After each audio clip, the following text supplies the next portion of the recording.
Maloi lau mali e aho e ki mo lele e tonga ko tope fe fe ki talitali lele ki mo tolu ki o mo uni ngongo mo le te o tonga uloa ki mo e waka mafo ki televisione tonga ki he hoani. Wakai koe ki ngahi ulu i ngongo. Whahua to ne awhi ki he ne awhio ki intu po wono pe he ki whale ale ao tonga me e ki pale mia. Ai tohi tangi e kau taha e kau ngā we ke tai fie mali e i hono tali e ngai tūtu uni university muli wanoa mataha. Me ai eki pale mea wha ilunga i polo kalama wha computer fo o ma ai. Ma a koe una tonga i kina ai ngai mea wha computer me nau nau wha elektronika o wha malu eni i he ofisi pale mea. Pea tai maali e ko siri o tau tupu wha whanua o tonga i ngai mea ngau e to koni me he pule anga sia mane i he pongpongi o i ahoni. Koe wakai lewa eni ki he whakai ki.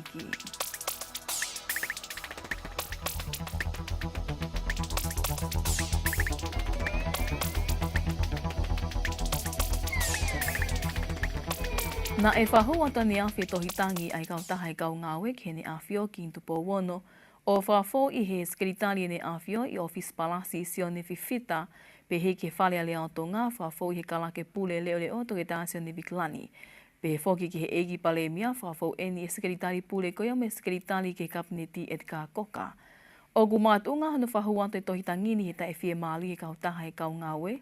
Peko e kau taha koia ai kau ngāwe i hono tali ai ngai tūtu uni ki he university muri wanoa wataha. Ko e kau taha e kau ngāwe ku kau kai e kau ngowe, kau lalanga, ko e kau koka anga, kau ngāwe whamea amo e whale koloa. Ko e ngai whotu o e whānai whahuatu i he tohi tangini, ulua ki ke kanseli ai tūtu uni fitu, ua, ke oa e university ha muri he whale koloa whatau taha. Ko e wake kanseli e tūtu uni fitu, tolu e ki he ti, ke oa e university ha muri he ngowe i koe o hina, lo akau, kawa, hia po muiahi.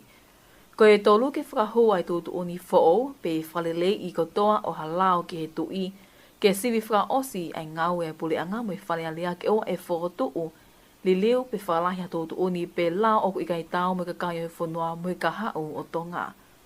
Ko e whaosi lewa ki he whale alea mo e kapneti pe, ke ave, me he patseti wanoa wanoa tolu ke he panke whakarako ia o tonga, ke no mea ia kakai tonga o nauro tonga whakalele whale koloa tau taha, ngauhi koloa me he hina, lo akau, kawa, hia po moia hi ke whalele i nau ngawe mo i whamaketi.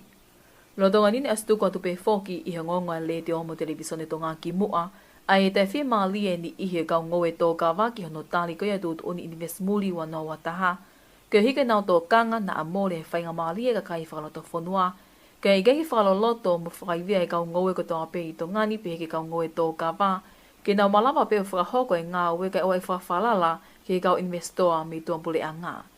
Ka i he taim te tau pe nea stuka tu pe whoki mo i whamala alam he pule lahi te potu ngā ue whi whakatau aki mo i langa whakalala whakagonomi ka tista koe intu i halamaka.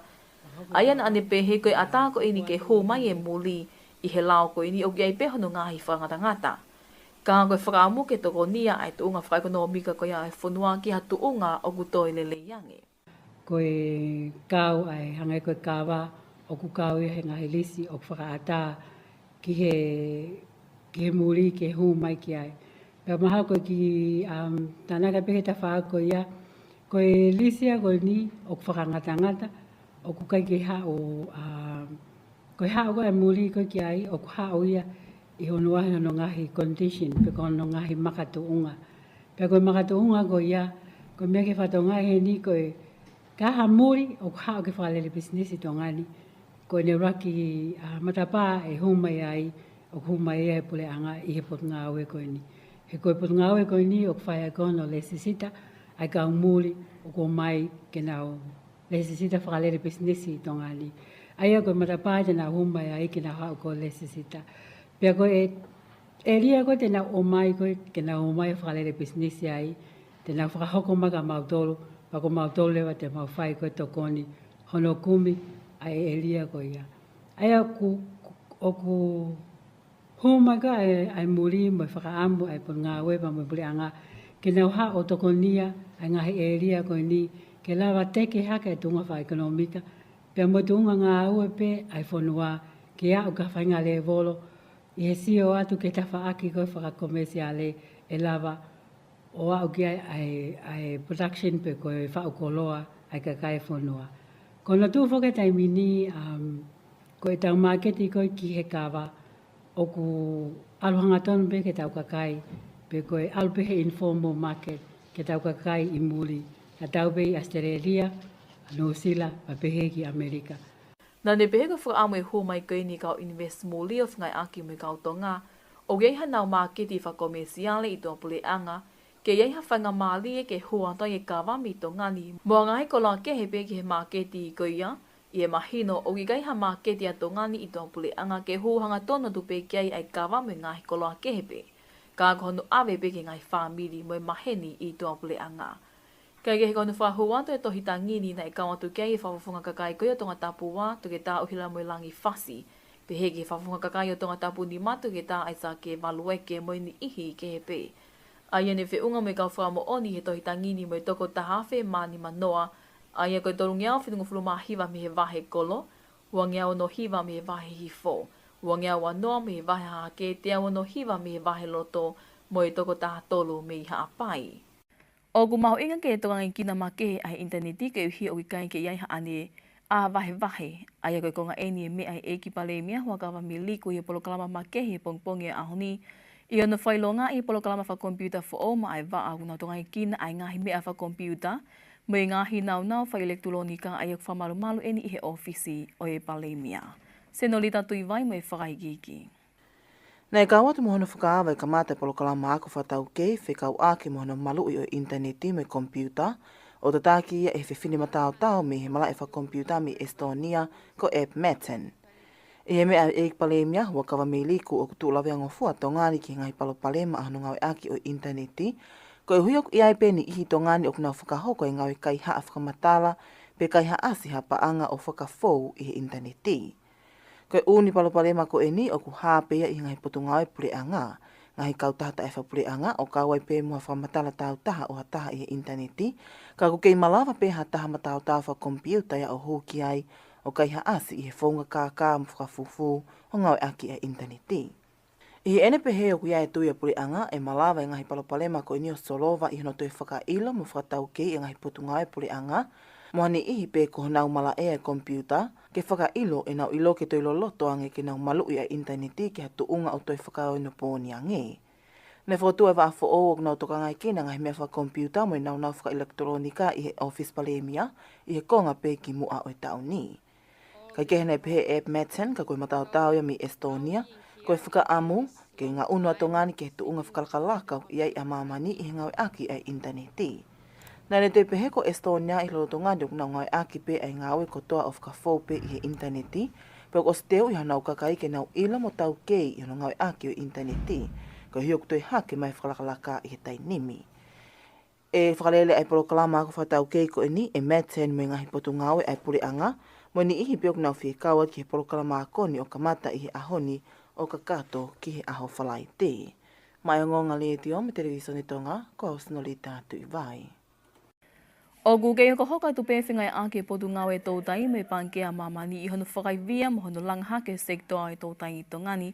Keu hike maho inga ki tongai kina mo whakatolonga e ngahi mea mo uio o se ni ke ngahi whie mao ko ia o e kaha u pe heke tautanga tau e kaha u. Na e ahimai ai e timi me pankea mamani ki tongani i he wike ua ko maliwatu i he tau mua ke wakai i tu unga o kei e ngawe ko ia sektoa i tautai o whingawe aki e ni mo e programa ngawe i loa koe halafononga ki hanga tai tū loa. I whamatala pule lahi e potu ngawe tautai toki tātui kono ngā hauhala whihi koe konga pe eni he tūt uni ngawe e panke mo e potu ngawe ko pao ke wakai i mau pe tu unga o kei e sektoa o e tautai i he tau kotoa pe.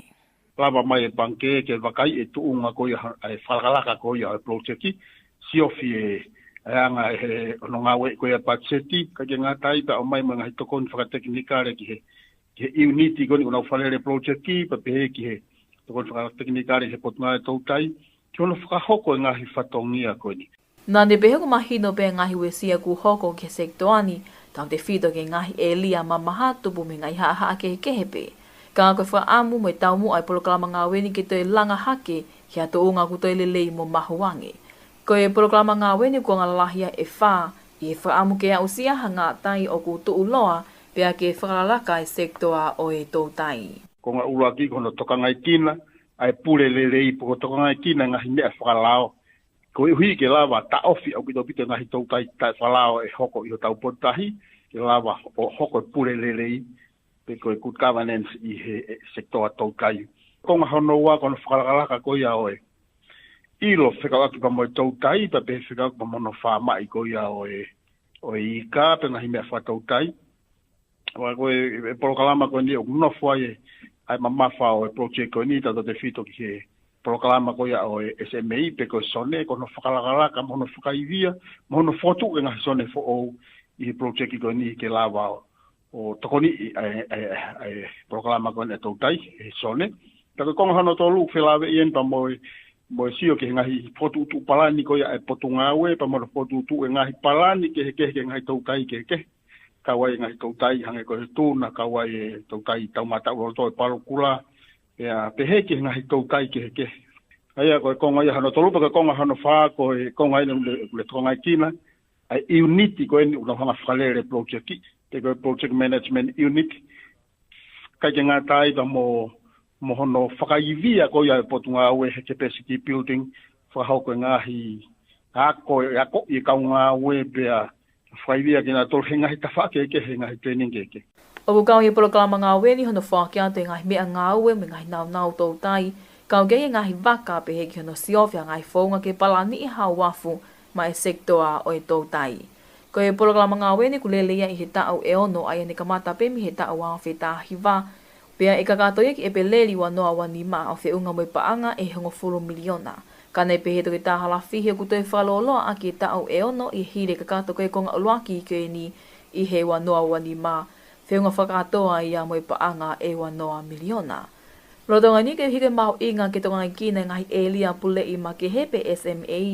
O kutoi tokoni pe pankea mamani i hono whalele i ngai SMA e waono na ewe sia me whatamaki koe i Sanuali. Ne pe he toke tāhala whihi koe whaamu, ke hoko eni ke whāma i ngahi mea mo uihe o se nima e ngahi kolo me motu ko tonga peitonga tapuni ke nau malawa peo ma o mo ui mea i he kaha u. Ko tūnga koe o tautai i tongani pa koutu mea i pehe tako tope. Nā tau whāngo tape i o tau ngahi mata whanga he kuohiri pia lahi ngahi mea. Tai mini ko i kai. Tau wahe no ngahi uinga topu toka lahi ange kakai. Lahi ngahi mau koia me haa koia. Ke riwaki koia ea uesia ngahi no whonga i ka me ngahi mea koia. Taku alu ke horoa pa kau ilo pe ngahi mata whanga ku horoa. Koe langa ngawe kou teke me potu ngawe tai mini kono whama i koia ngahi mea moi me o seni. Koe whaunga e mau whakaukau te taula vai o matua ke ngahi whiriwaki koia ea kono whama i tako whama i koe ni e mei unua te ngahi whama ki uta. Hange koe ni koe teke he potu ngawe tai mini ono whama i koia tofe. Te aku kaka ki olunga kawai e whakapaanga me panke koe na amani. Kai ke he mga tuunga ai au sia ngai tau mua koe ni me whai pau e kakanyo e whanua tau te whito ke kau tautai, ke ngahi tōtu unia ku tuku atu me he potu ngau e tautai. Pea i hene pe he lewa o ku kole ai e potu ngau e ke he whanua, ai mahu inga koe whangai aki whakataha ke whakaili, whakatolonga mo whakatolahi ngai mea mo uio o seni, tau te whito ke ngai mata whanga koe hike mau mo ui mea i e ngai whamili i he kaha o. Na e tai mali e ko siri o tō tupu whawhanua tonga i he ngahi mea ngau e tō koni me he pule a ngau sia mane i e pongpongi ahoni. Kei ngahi mea ngau e koe ni ko kau kei e nau tō koni kono whufuru koe e ngahi tanke vai. Mea lele ke tō koni kono whetuku ai e vai ke ngahi api kuna whie mao vivili. Pe heke mi sini mo mosi lau i a kau whatupu kele. Senoli tātui vai me whakaiki iki. I e whamatawa se poa te kauta sivile a tonga Drew Havea. Ko i ngā ue koe nina e whakatokanga ia me he mea mahu inga e ua, o kau kei ngā e tokoni ki mua ha whakatamak whai na tula, pea koe ua koe ngā e tokoni i he hiri o i whakatamak whai na tula. Koe tau mua whukia e ngā ue ai ko siri o tō tupu whawhanua a tonga, koe sino ngā ue tokoni a ke he puri anga i he taimi e hoko i ha whakatamaki. Nei toi pe Havea, e hoko ai tokoni ko e ni ke whakasisi i ngahi pole me whai ngata au whianga ngai me ngai whamiri e tuku i kolo, koe uhi o kuto e whamalo hia e tau tupu whawhanua tonga, ke nau malama o whakahoko e ngā ue ke leleitaha, ke ta imalia e ngai whamiri o i whanua. I e hiri ang whatamaki a hotaha ni ma Sanuali, ne whatoanga ia e wese mau anga vai me he mapuna ko ia e fu me he mo unga awhi, pene ngā unua te ko siri o tau tupu whawhanua o tonga o fufuru e ngai sima vai, Mo whapapau i koe ngai simawai o ku maa mo i he tuunga tau ke inumia e ngai whamili. I he ene pehe na te wakai i he kosirio tau tupu whafonua au tonga, ai ngahi tūku i kolo i he hiri pia ngahi mahina i he pae mo o ngā whi. Pia mahino mea i e whia mau viviri, ko hono toi whakaivia ngai sektoa ngō we. Nei whakaukau e kosirio tau tupu whafonua tonga ha whaunga i malawa ke tokoni ai ke sektoa ko eni, a ke na whakaukau ke misini momosi a kau, ke waweange a hono whakatupu e kerekele, pia tuwhaia ke ngai whamili ke tō ai ai Vestapolo. Ko e tokanga, ko e uhi o ku kamata ke lahi mai ngahi ke mkare kehe kehe o ngawe a ke kau wha i tokanga ke kere kere ki ngahi ngowe kehe kehe. Ka ku ia e tui o ku ke ilelei ange pehano ngawe a ki mo whakapopo e lai a kau ke tō ai ngowe. Ka kehe ko tokoni ko ni mi he puri angasia mane o whakafo mai i he konsela whalanglangi i tonga ni. Mai o ngonga le tio me televisione tonga, ko au Sonorita tu i vai. Pea whahoka e whaosinga i wiki anu whake ngahi me tāli whalanglangi a he kolisi whamamanilahi ko ia ai toki tāni whoke kau toki tāni whofo o e toko taha whitu. Ai aku nau whatoka ngā iai a e nau ngahi ngawe li oa me māti aki. Pea hulu atu ko i nau mao ko ia e whaahinga tau kei ngawe o toi whaprofessionale angi i hono tonga i kina ko ia nifo i ka kai e whunua. I e ngai whunua taki taha aku nau whakau ngā tamaki ai. Ko e polokalama ko e nine whahoko i e senta whataanga ko ia i Christchurch. O ka watu ki ai ai toko watu ki tāmi tonga ni Alice Tupou mai whakai kiki. Ko e polokalama ko nine whahoko i e senta whataanga ko ia i Christchurch ko e te pai.